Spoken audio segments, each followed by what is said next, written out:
Genesis chapter 33. And Jacob lifted up his eyes and looked, and behold, Esau was coming, and 400 men with him.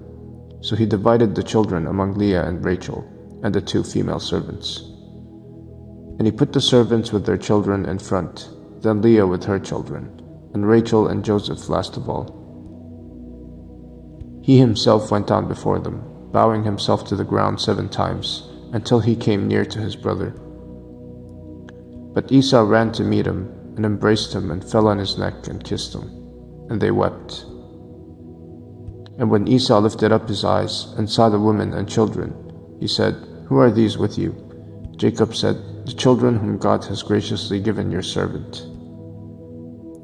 Then the servants drew near, they and their children, and bowed down. Leah likewise, and her children, drew near and bowed down. And last Joseph and Rachel drew near, and they bowed down.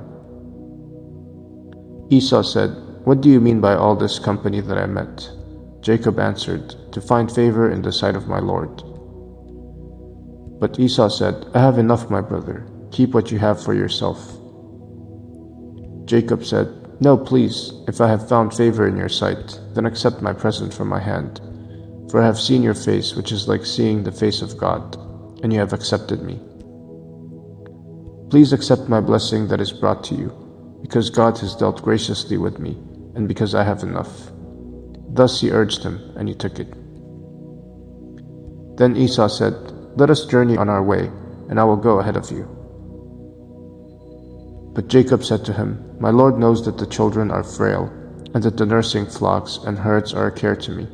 If they are driven hard for one day, all the flocks will die. Let my Lord pass on ahead of his servant, and I will lead on slowly at the pace of the livestock that are ahead of me, and at the pace of the children, until I come to my Lord and Seir."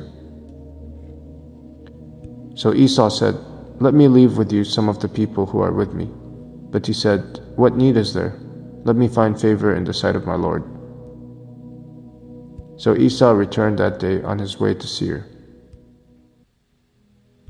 But Jacob journeyed to Succoth, and built himself a house, and made booths for his livestock. Therefore the name of the place is called Succoth.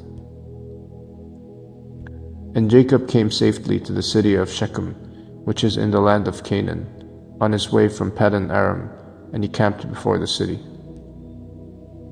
And from the sons of Hamor, Shechem's father, he bought for 100 pieces of money the piece of land on which he had pitched his tent. There he erected an altar, and called it El Elohi Israel,